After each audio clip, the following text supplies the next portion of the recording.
Hello दोस्तों, ये मेरा सेकंड वीडियो है।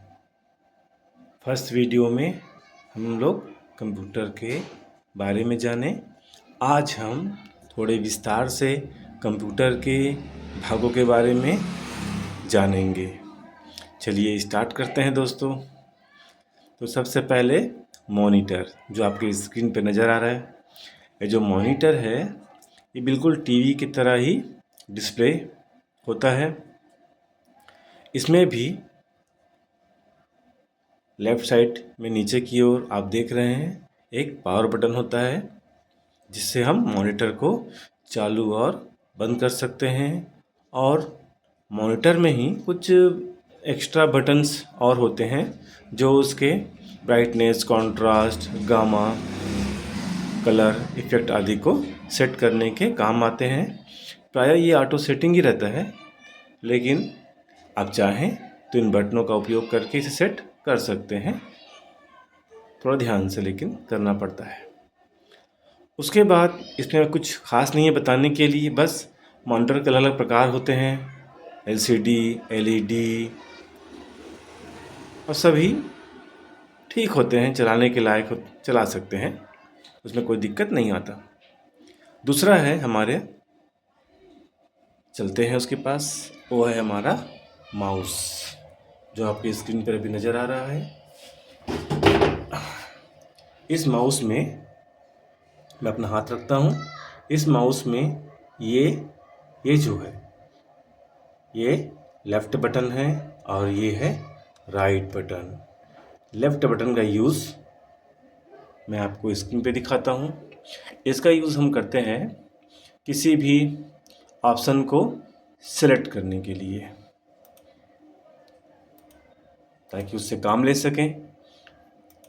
और सिलेक्ट करके यदि हम राइट बटन, चलिए माउस में दिखाते हैं, ये राइट बटन है।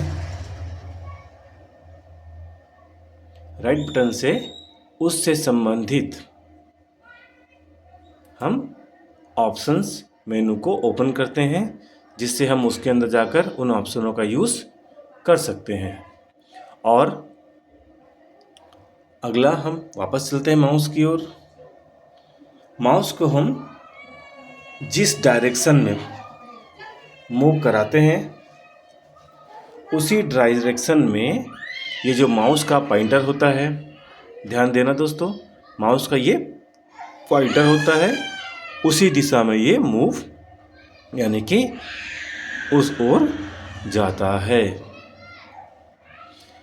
इसको चलाना बहुत ही ईजी है, 2-4 बार प्रैक्टिस करने से ही आ जाता है।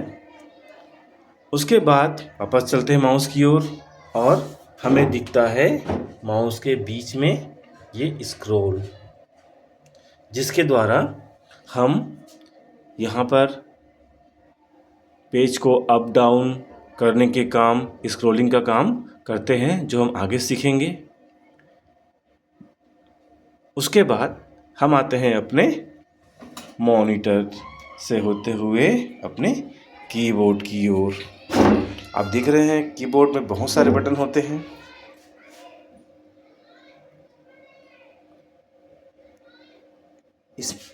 इन कीबोर्ड में, जैसे आप देख रहे हैं, ये जो कीबोर्ड है इसमें जैसे ये कुछ बटन्स हैं, ये कुछ मल्टीमीडिया के बटन्स हैं, जिसके द्वारा हम यहाँ से सॉन्ग, वीडियोस आदि को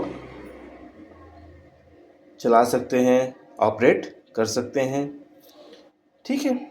उसके बाद नीचे देखते हैं, थोड़ा सा हम आते हैं, ये कुछ बटन, जैसे ये बटन है एस्केप बटन, इसके द्वारा हम प्रोग्राम से पीछे आने के लिए, एस्केप करने के लिए इस्तेमाल करते हैं। ये कुछ F1 से लेके F12 तक के बटन हैं, जिनका इस्तेमाल कुछ विशेष प्रोग्रामों में, विशेष कार्यों के लिए करते हैं, फंक्शन को एक्टिवेट करने के लिए करते हैं। जैसे टेली वगैरह में भी इसका काफ़ी इस्तेमाल किया जाता है। इधर देखते हैं नीचे आकर थोड़ा सा, तो यहाँ कीबोर्ड में कुछ ऊपर की ओर सिम्बॉल्स बने हुए हैं, कुछ चिन्ह बने हुए हैं, और नीचे की ओर नंबर लिखे हुए हैं। इनका इस्तेमाल भी हम नॉर्मली करने पर नीचे के जो नंबर्स हैं वो एक्टिवेट हो जाते हैं मॉनिटर पर, और शिफ्ट के साथ यदि हम शिफ्ट बटन दबाकर इन बटनों को दबाते हैं तो ऊपर के जो सिंबल्स हैं वो टाइप होने यानी कि मॉनिटर पे लिखने लगते हैं। अब हम आते हैं नीचे इस बटन की ओर। ये टैब बटन है। इसका इस्तेमाल हम स्पेस से ट्रिपल स्पेस यानी कि ज़्यादा डिस्टेंस देने के काम आता है। साथ ही साथ हम जैसे ऑनलाइन फॉर्म भरते हैं तो एक ऑप्शन से दूसरे ऑप्शन में मूव करने के लिए भी इस बटन का इस्तेमाल किया जाता है। ठीक है। अब आते हैं थोड़ा सा फिर उसके नीचे caps lock. Caps lock button first time दबाने पर एक बत्ती यहाँ पर ऑन होता है। ध्यान से देखिएगा, वही ये दोबारा करते हैं।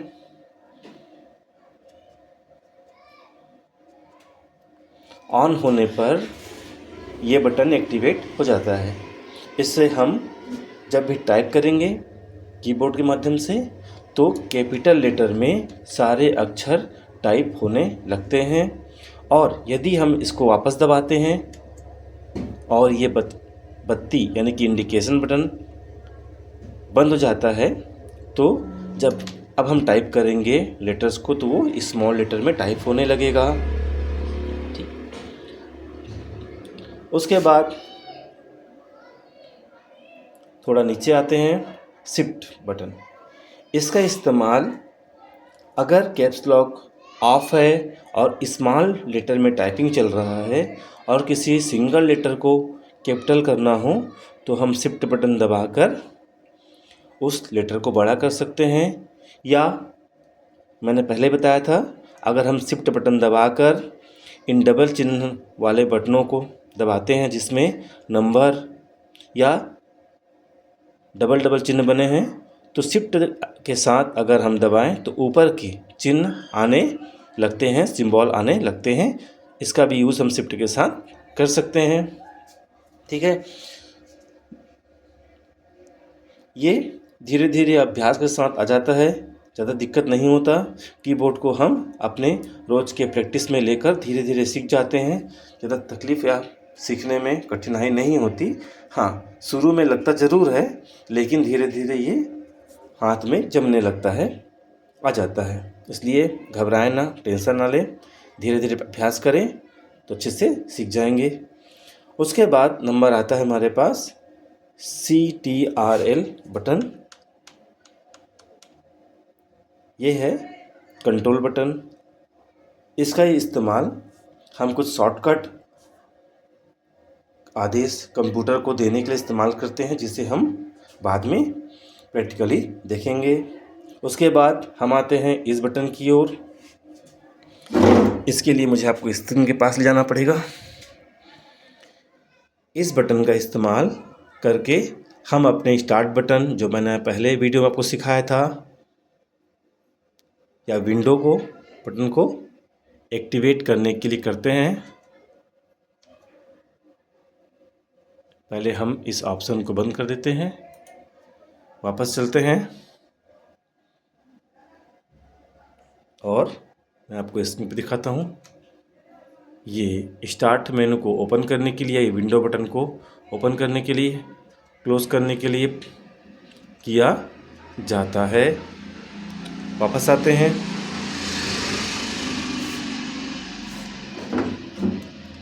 ये है अल्ट बटन।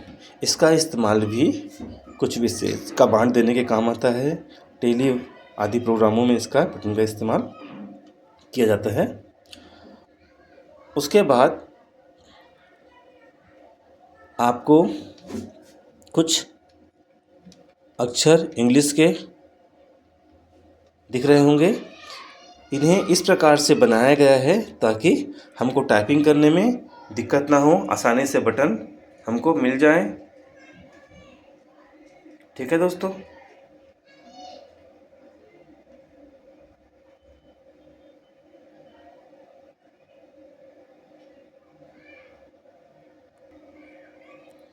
इसके बाद हम देखते हैं ये बड़े वाले बटन को। ये स्पेस बटन है जिसका इस्तेमाल हम टाइपिंग के दौरान वर्ड के बीच स्पेस देने के लिए करते हैं। अब आगे आते हैं तो यहाँ पर अल्ट बटन पुनः यहाँ पर है। ये राइट क्लिक के ऑप्शन को ओपन करने के लिए है। ये कंट्रोल बटन पुनः है। शिफ्ट बटन, एंटर बटन, इसका इस्तेमाल हम ऑप्शन में अंदर जाने के लिए करते हैं, जिससे हम किसी सेलेक्टेड ऑप्शन के अंदर जा सकते हैं एंटर बटन दबाकर। और टाइपिंग के दौरान अगर हम इसका इस्तेमाल करते हैं तो हम अगली लाइन में जाने के लिए इस बटन का इस्तेमाल करते हैं। ऐसे ही कुछ चिन्ह वाले बटन भी हैं। और ये है हमारा बैक स्पेस बटन। इसका इस्तेमाल हम राइट से लेफ़्ट की ओर जाने के लिए करते हैं। ठीक है दोस्तों,